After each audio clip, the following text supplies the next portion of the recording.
The gravity alarms screamed first. Commander Arin Hale jerked upright in his command chair as every system aboard Vigil 3 spiked into red. The ship shuddered, its sensors scrambling to interpret the impossible distortion rising from Earth's surface like a pulse from a sleeping giant suddenly inhaling. "Confirm that reading," Arin ordered, voice steady despite the shaking decks. Lieutenant Mara Vance wrestled with her console. "It's not an anomaly, sir. It's intentional. Gravity is oscillating in a structured pattern. Like a signal." Arin's heartbeat kicked harder. Earth wasn't supposed to produce anything beyond natural gravitational variance. This, whatever it was coordinated. Precise. The view through the forward glass intensified the shock. Earth glowed faintly along the equator, a shimmering line rippling through oceans and continents, fading just as quickly. "Again!" Mara shouted. Second pulse forming. Before Arin could respond, the ship bucked. The pulse hit Vigil 3 with a controlled force that felt less like turbulence and more like a hand pushing them aside. Not random. Directed. Arin tightened his grip on the armrests. Why would Earth be projecting anything like this? Mara's eyes flicked to him, uncertain.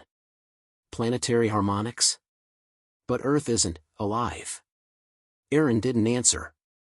A hollow tension crawled up his spine, a sensation like distant memory brushing thought. Words he'd never heard whispered at the edge of perception. "Arin." He froze. No sound in his ears.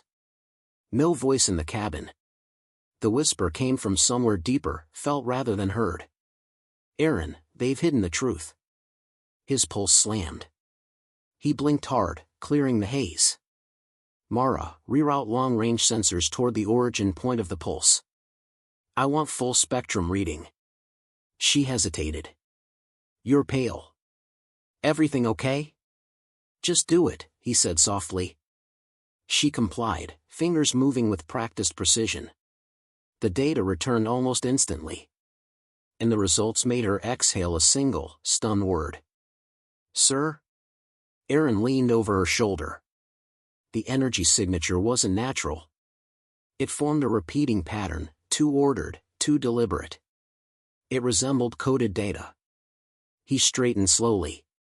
"Record everything. Lock it behind quantum encryption.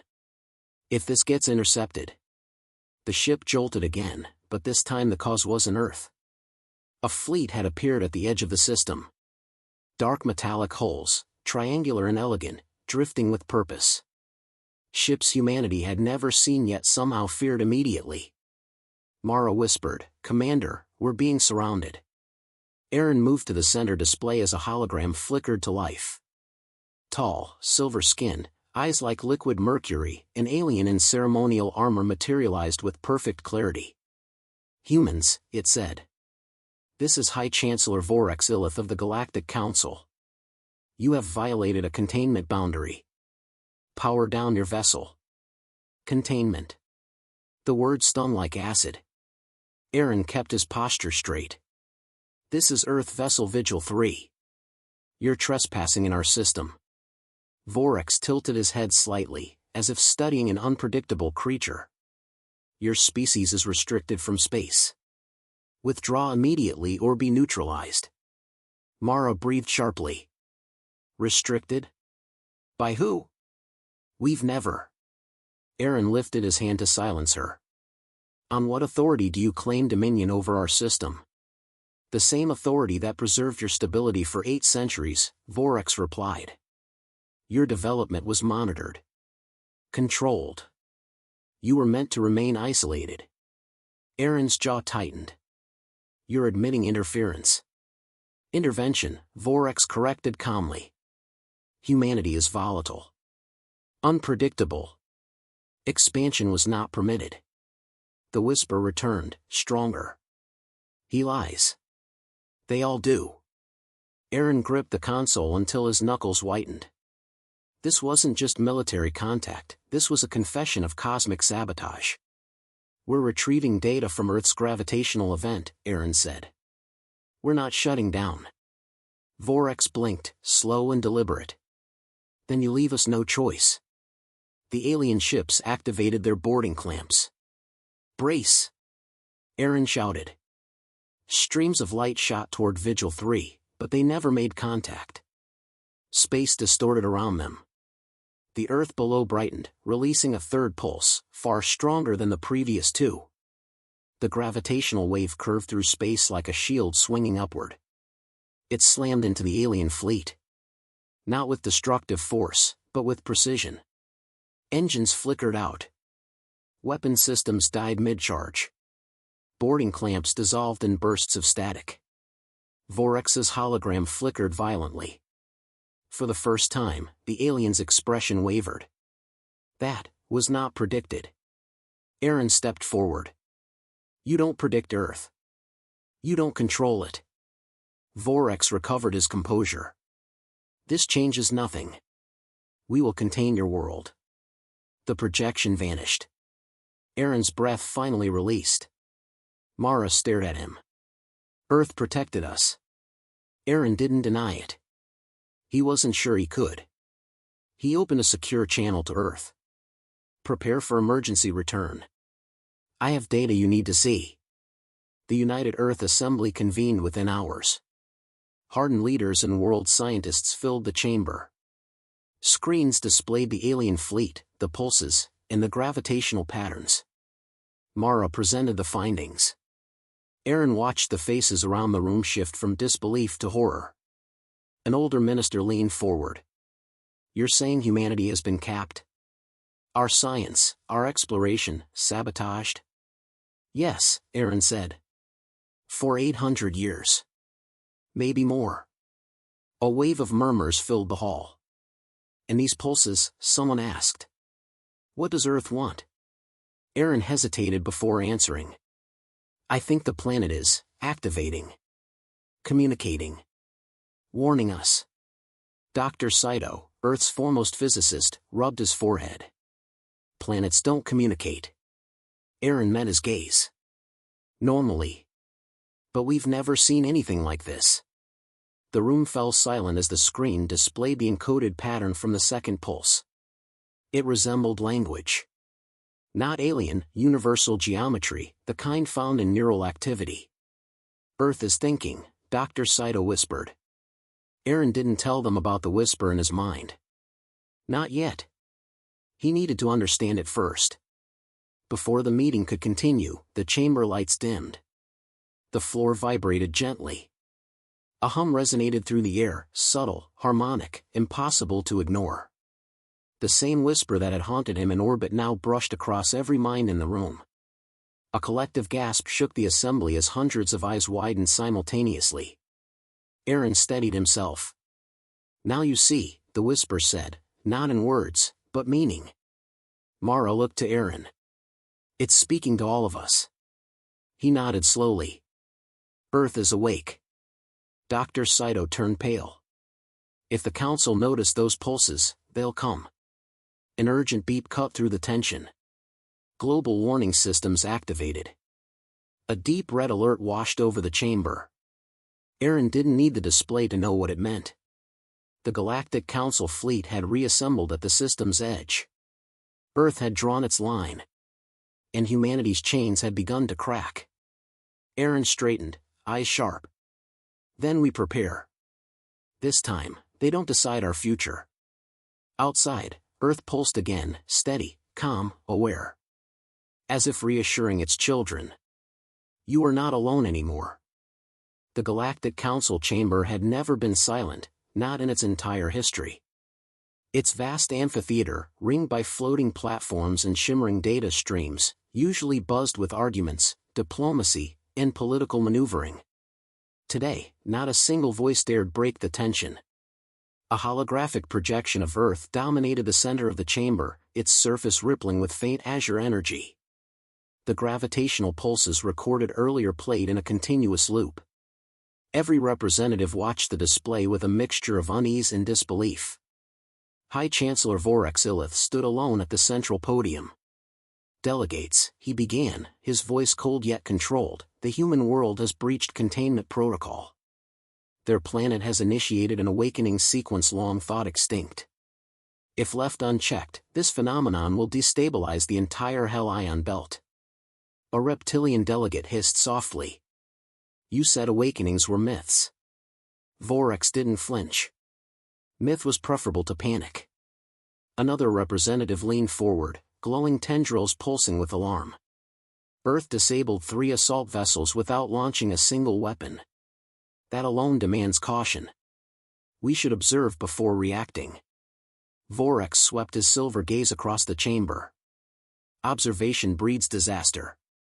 An awakening world reshapes reality. History shows that when a sentient planet matures, empires fall.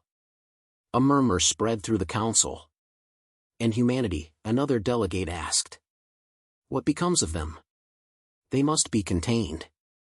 Vorax's tone remained unwavering. If containment fails, terminated. Silence recoiled like a living thing. The vote was swift. Fear won. The Null Armada, an entire invasion fleet designed for planetary suppression, was deployed to the Sol system. Hours later, Arin Hale entered the subterranean command hall beneath Old Geneva. Holographic star charts filled the air with crisp blue light. Leaders from every nation sat around a circular table, faces tense yet resolute. Dr. Saito stood beside him, reviewing the latest readings. Their fleet is reorganizing. The Council is preparing something larger. We expected that, Arin replied. The moment Earth pushed back, they lost their balance. Mara crossed her arms. Their reaction proves guilt. Arin nodded.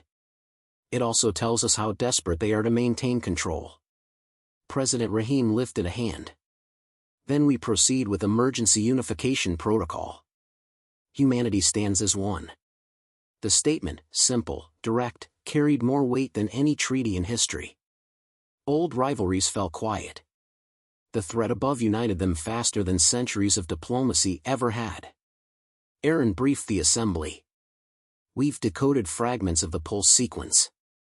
Earth is enhancing us, accelerating cognitive function, tightening group coordination. Our research teams solved designs we've struggled with for generations in hours. Dr. Saito tapped a holotablet. We're building propulsion and defense tech based on principles we barely understood yesterday. It's astonishing. Arin kept his tone measured. We don't rely on miracles. We use what we can and prepare for the rest. General Unipark shifted forward. What do they want from us? If Earth is alive, what's its intention? Arin hesitated, choosing his words carefully. It wants freedom, he said. For itself. For us. The room absorbed his certainty. And the Council? Mara asked. They'll never allow that. The air thickened with unspoken truth. Humanity's survival depended on standing its ground. At dawn, new tremors ran across the planet. Not destructive, coordinated. Ocean currents shifted into symmetrical spirals visible from orbit. Birds migrated along perfect arcs. Cities reported synchronized flashes of intuition in thousands of people at once. Dr. Saito joined Arin on the observation deck overlooking the Alps, now humming with faint blue strands. The world is tuning itself, Saito said quietly. Like a system aligning for optimal output. Arin watched the glow beneath the clouds. Does it stop? Only when it's complete. A flicker of energy rippled beneath their feet. Arin felt a brief sensation, clarity sharpening his thoughts, linking instinct to logic with effortless precision. We need to move faster, he said. Saito almost smiled. Funny. A day ago, I would have insisted this timeline was impossible. Impossible changed definition 2 pulses ago. 2 experimental defense platforms launched from Earth's orbiting shipyards, structures assembled in record time. They weren't full fleets, but they were humanity's first real leap into advanced warfare. Mara monitored the systems from Vigil 3. We're pushing our limits, Arin. If Earth weren't boosting cognition across the board, half this tech wouldn't even be functional. Arin nodded, scanning the tactical screen. That's why we use the window while it lasts. The faint hum returned, Earth's influence threading through his thoughts. He didn't fear it. Not anymore. Dr. Sato's voice came over the comm. We've intercepted Council scanning probes at the outer system. They're assessing our response capabilities.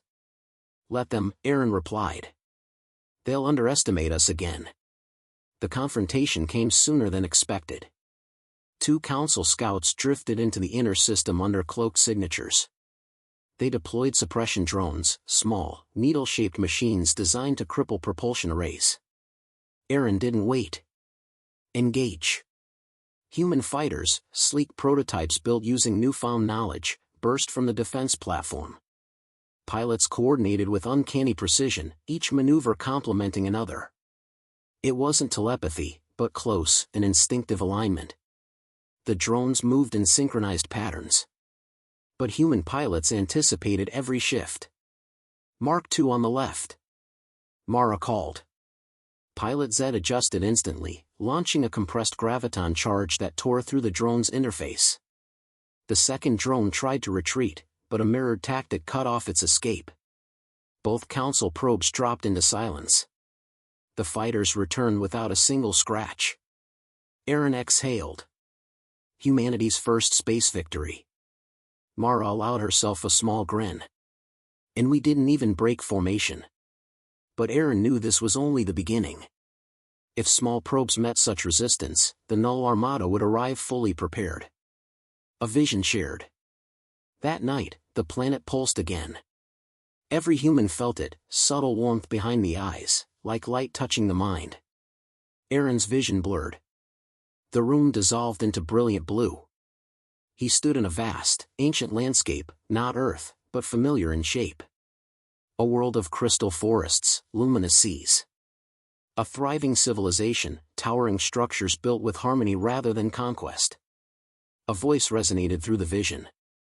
We rose. We awakened. They feared us. The world around him darkened. Ships, Council ships, descended in overwhelming force. Light flickered. Civilizations crumbled under a storm of fire. We fell so you may rise. Arin reached toward the collapsing horizon, but the vision faded. He gasped, steadying himself. Earth wasn't showing him history. It was giving him a warning. And a promise. The final preparations. Arin gathered the assembly one last time. Earth revealed what happened to the last awakened planet, he said, voice steady. The Council destroyed it. They'll try again. General Park stood. Then we stop them at the line before they reach us.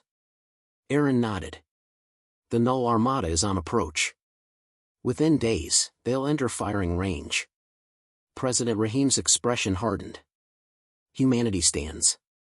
We stand, Arin echoed. Mara turned toward the main display. What's our plan? Arin looked over the people of Earth, leaders, scientists, soldiers, united not by fear, but by purpose. We fight smart. We fight together. And we let Earth do what it was meant to do. The ground beneath them pulsed once more, steady, resolute. Earth was awake. And the chains were breaking. The Null Armada entered the solar system like a descending eclipse. Thousands of vessels aligned in layered formations, obsidian hulls gleaming with cold precision. Their synchrony alone signaled a single intention, suppression without negotiation. Arin Hale watched from the command bridge of Vigil 3. He felt no fear, only an unnerving stillness within himself, an echo of Earth's pulse steadying his thoughts. Mara stood beside him, jaw tight. They're deploying in 3 waves. First for suppression, second for encirclement, third for eradication. Arin absorbed the tactical display. They expect panic. They'll be disappointed. Beneath them, Earth shimmered with faint blue veins crawling through the atmosphere. The planet's energy signatures rose like a heartbeat preparing for exertion. The comms crackled. Commander Hale, President Rahim said, final authorization granted. You control the defense. Arin bowed his head slightly. We'll hold the line. The first enemy wave advanced. The Council fleet opened with precision strikes, graviton lances ripping through space with surgical restraint meant to disable. But Earth reacted before the beams reached their targets. A ripple bloomed from the planet's core, bending the lances off course. They curled away harmlessly, slicing empty space. Mara blinked in disbelief. It's manipulating gravity like it's an extension of itself. It is, Arin murmured. Human defense platforms launched their fighters, sleek ships powered by hybrid gravitational engines. They moved in coordinated arcs that defied normal reaction times. Pilots spoke through data link channels, but much of their maneuvering happened through instinct sharpened by Earth's influence. The first clash erupted in a storm of light. Human fighters darted between enemy formations, slipping into pockets of warped gravity that Earth subtly generated. The Armada tried to adapt, but human responses shifted too quickly, pure intuition blending with tactical precision. Left flank tightening. Mara called. Arin adjusted instructions instantly. Redirect fighters 3 through 9. Force the wedge. Don't chase the retreat. The pilots reacted without hesitation. Their craft pivoted around an emerging distortion, pressing into the gap before the enemy closed it. The wedge collapsed, 3 Council destroyers lost formation. Human gunners struck, targeting engines with well-timed bursts. The destroyers spiraled, systems crippled, falling away from the battlefield like broken shards. A breathless cheer rose from Earth command centers worldwide. Humanity had landed its first decisive blow.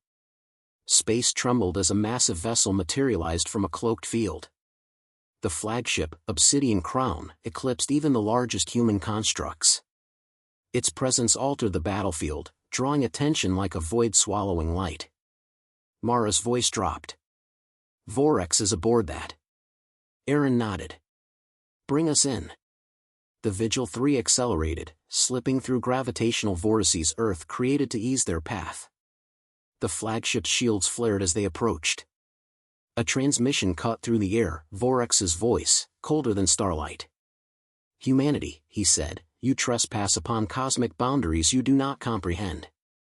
Surrender now, and I will reduce casualties. Arin opened the channel. You don't negotiate. You dictate. That era ends today. Your planet has breached natural law, Vorex replied. Awakened worlds cannot coexist. Their resonance unravels order. Arin kept his tone calm. Maybe your order deserved unraveling. Vorex's eyes narrowed. Then I will perform my duty. The flagship released a suppression sphere, a device designed to fracture planetary awakening cycles. It pulsed with dark red energy, folding space toward Earth. Arin inhaled sharply. That sphere hits the surface, the awakening falters. Mara's fingers flew across controls. We can intercept, but not destroy it. Its core is shielded. We don't destroy it, Arin said. We disrupt its trajectory. He aligned Vigil 3 with the incoming sphere. Prepare for collision vector. Mara stared at him. That's suicidal. Not if Earth helps.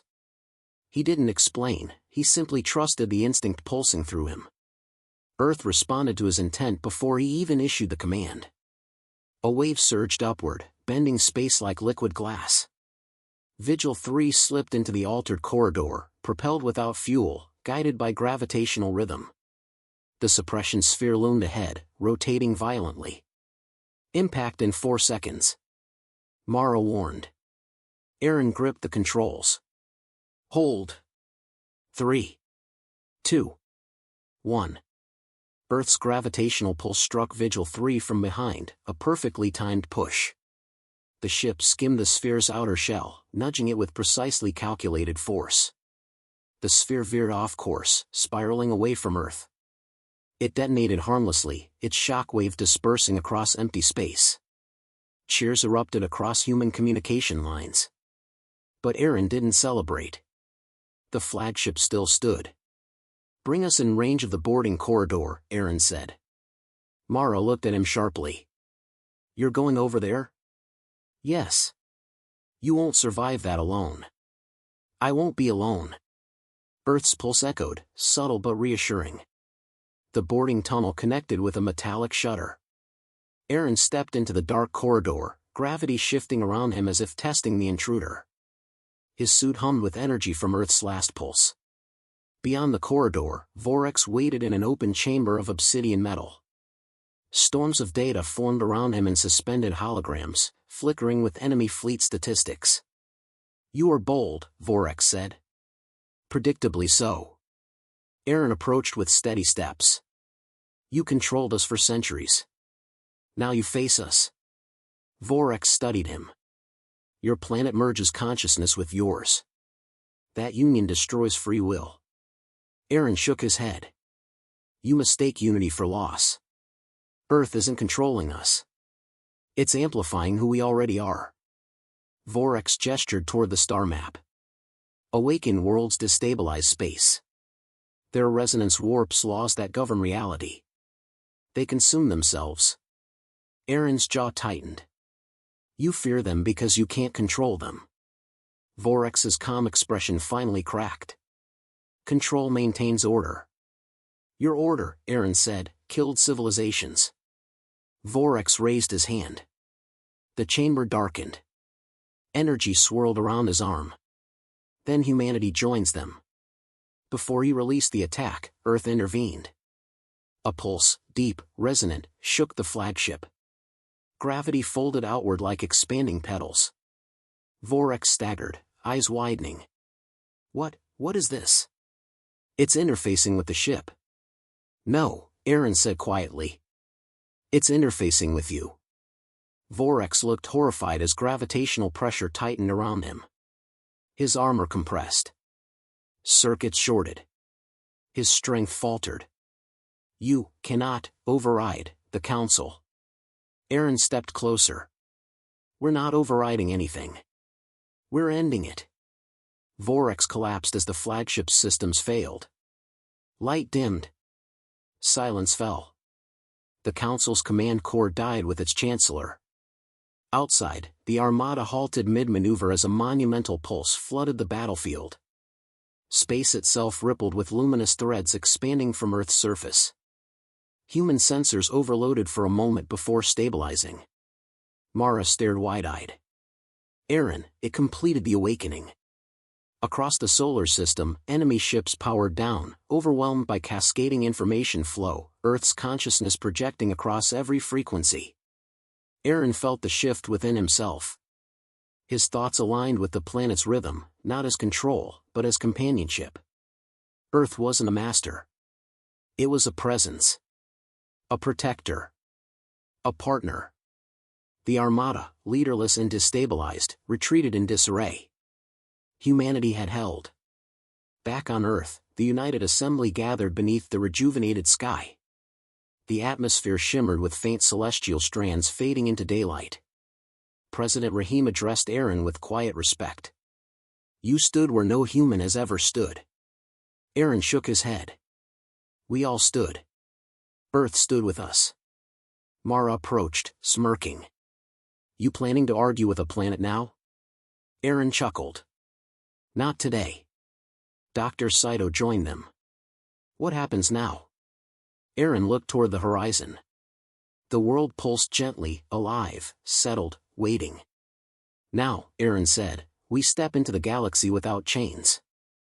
Earth's whisper brushed his mind once more, gentle, steady, filled with promise. Together. The ruins of the obsidian crown drifted across the void like fragments of a fallen monument. Where its shadow once dictated fear, now only silence lingered. Human recovery vessels navigated through the debris, scanning for surviving data cores. Arin stood at the Vigil 3's forward viewport, watching sparks scatter from the wreckage. The weight of victory rested on him, not as triumph, but as responsibility. Mara approached with a datapad. "Fleet status updates. Casualties are lower than projected. Earth's interference protected most forward wings." Arin nodded. "Still too many lost." "We'll honor them," Mara said, her voice firm but subdued. "But we also have something urgent." She handed him the datapad. A single active beacon pulsed deep inside the flagship's remains, an encrypted Council distress node. They were trying to send this before the core collapsed, she explained. The message didn't escape the system, but it's intact. Arin's stomach tightened. Then someone else will come. Saito entered the bridge, hair disheveled, eyes sharp. I decoded part of it. It's not a distress call. It's a directive. A directive to whom? Arin asked. To the Warden fleet. The room chilled. No one spoke.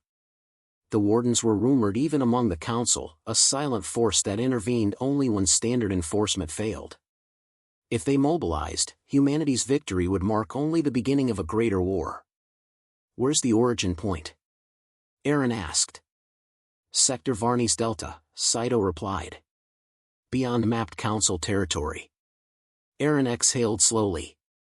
The next threat had already begun moving long before Earth finished awakening. Preparing for the unknown. Earth's energy signatures continued to rise, though far more stable than during the awakening. Atmospheric currents shimmered at dawn and dusk, visible proof that the planet was adjusting to its new state. The United Assembly convened in the Global Command Hall, holograms projecting Earth's energy maps overhead. President Rahim began, the Council's defeat changes everything.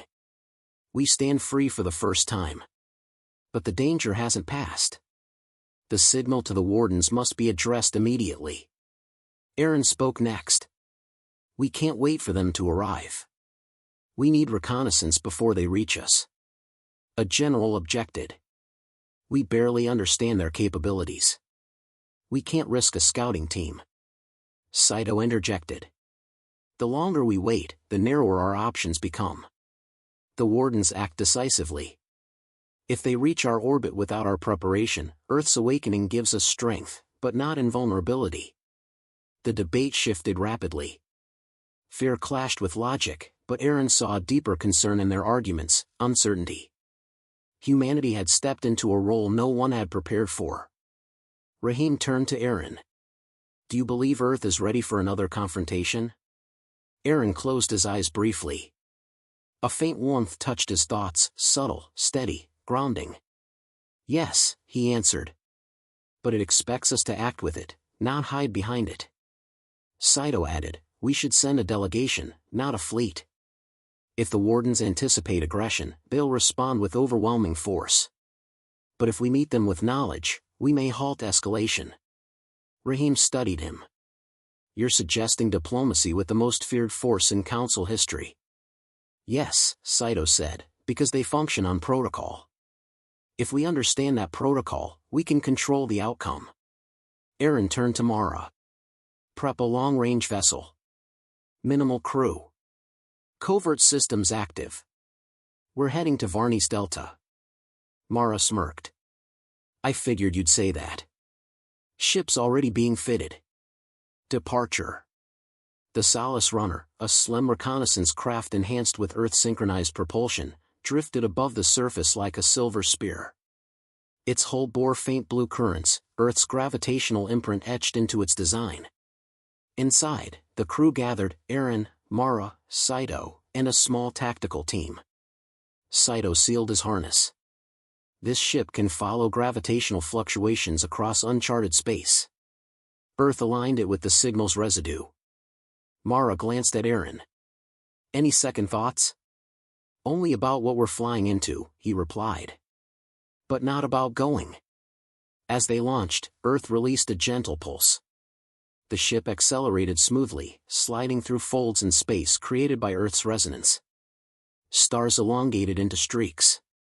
Arin felt a familiar presence, a quiet thread connecting him to the planet even across distance. Not communication, but awareness. The journey would take hours, not days. Earth's influence bent distance itself. Varni's Delta. The ship decelerated near a crimson nebula, rich with charged particles that flickered like distant embers. At its center floated a structure unlike anything the Council had ever displayed openly. A colossal lattice of interwoven rings rotated in silence. Inside the rings, a single sphere pulsed with white gold energy. It resembled a fortress forged from light and metal. Sato's breath hitched. So the legends were true. The Warden Citadel, Mara whispered. No fleet surrounded it. No patrols. Only the silent expanse. Arin sensed unease beneath the quiet. Scan for emissions.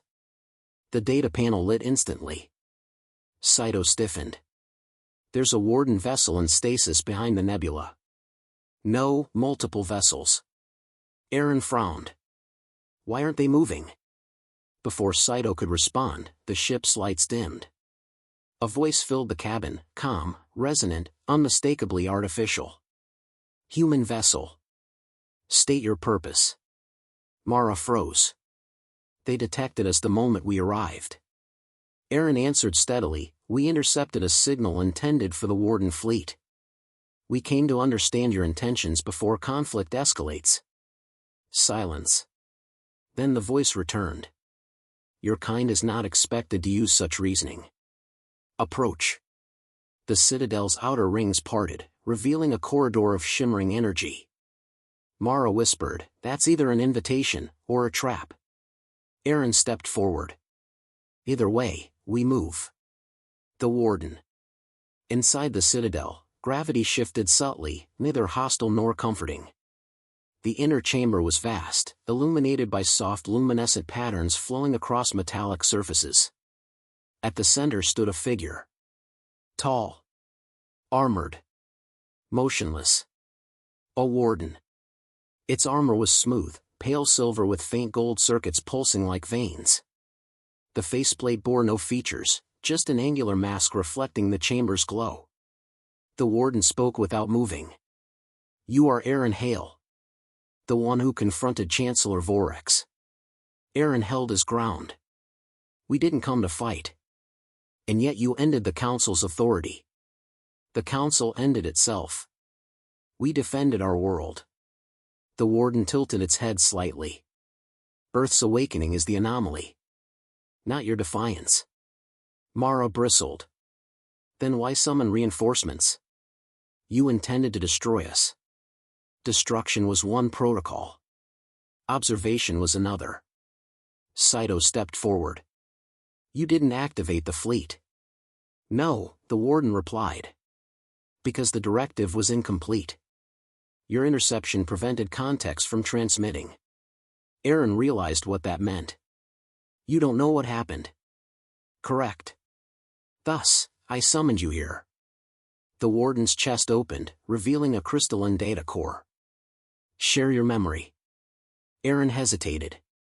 Linking minds with an unknown entity was perilous, even with Earth guiding him. Earth's presence stirred, gentle assurance. Arin stepped closer and placed his hand on the core. Light surged. Truth shared. In seconds, the Warden witnessed everything: Earth awakening, the armadas' assault, Vorex's final resistance, and humanity's refusal to submit. When the vision ended, the chamber dimmed. The Warden stood silent for several seconds. Then it spoke with a shift in tone, less rigid, almost contemplative. The Council concealed the true nature of awakened worlds. Their fear created the doctrine we followed. Arin kept his voice steady. Now you know better. Yes.